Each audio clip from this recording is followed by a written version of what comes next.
Why do we keep waiting for some magical moment, a Monday, a new year, a mood shift, to finally change our lives?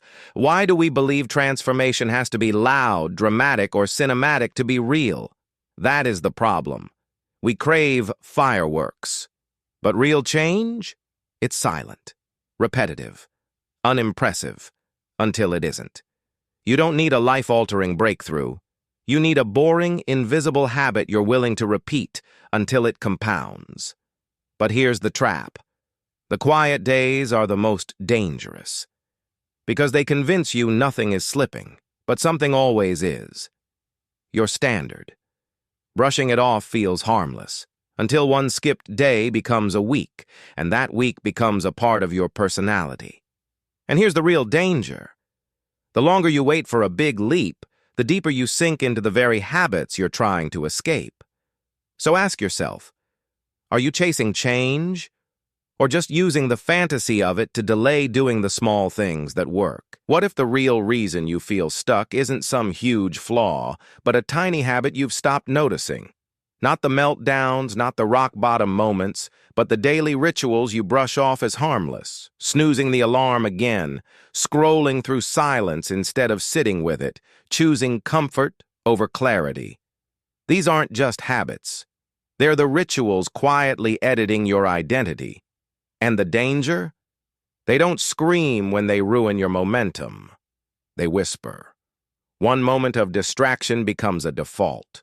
One excuse becomes a lifestyle. Soon, the life you say you want feels impossible. Not because you lack drive, but because your autopilot is steering in the wrong direction. And the worst part? It doesn't feel like sabotage. It feels normal, comfortable, safe. But safe is a slow death. The dramatic choices don't shape your life. It's shaped by the automatic ones you stopped questioning. What if your brain isn't lazy, just loyal to your old patterns? Every time you scroll, snack, snooze, or stall, your brain rewards you with a chemical hit that whispers, "Good job! Stay safe." It's not failure. It's a survival loop. But comfort is a liar.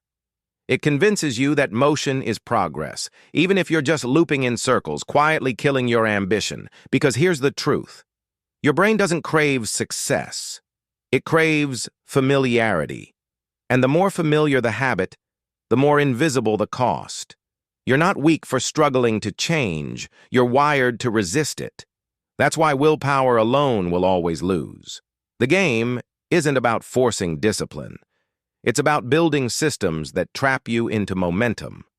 Real change doesn't come from trying harder. It comes from designing traps for your weakness and stepping into the ones that lead to who you want to become. What if your habits aren't just actions, but mirrors reflecting who you believe you are? Every day you hit snooze, skip the workout, and scroll when you said you'd focus. You're not just delaying progress. You're casting a vote for the version of you that stays stuck, and those votes don't disappear.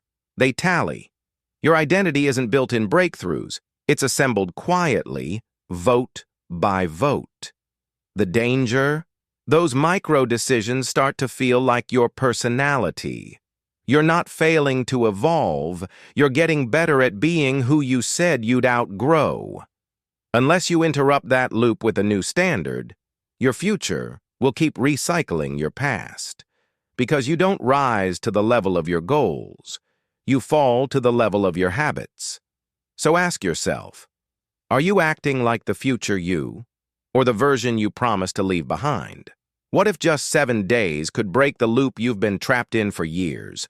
Not with some impossible routine or 5 a.m. fantasy, but with a simple, focused reset. 1 week. That's all it takes to show your brain you're not stuck, just distracted. Replace one autopilot habit in the morning. Cut 1 hour of mindless scrolling. Add one move that builds the identity you want, not the one you regret. It'll feel uncomfortable, frustrating, pointless even. But that's not failure. That's friction. And friction means you're finally moving. Because here's the brutal truth. If you don't take control of your habits, they will quietly take control of you. You don't need to be perfect for 7 days. You just need to prove you can choose momentum when it's easier not to.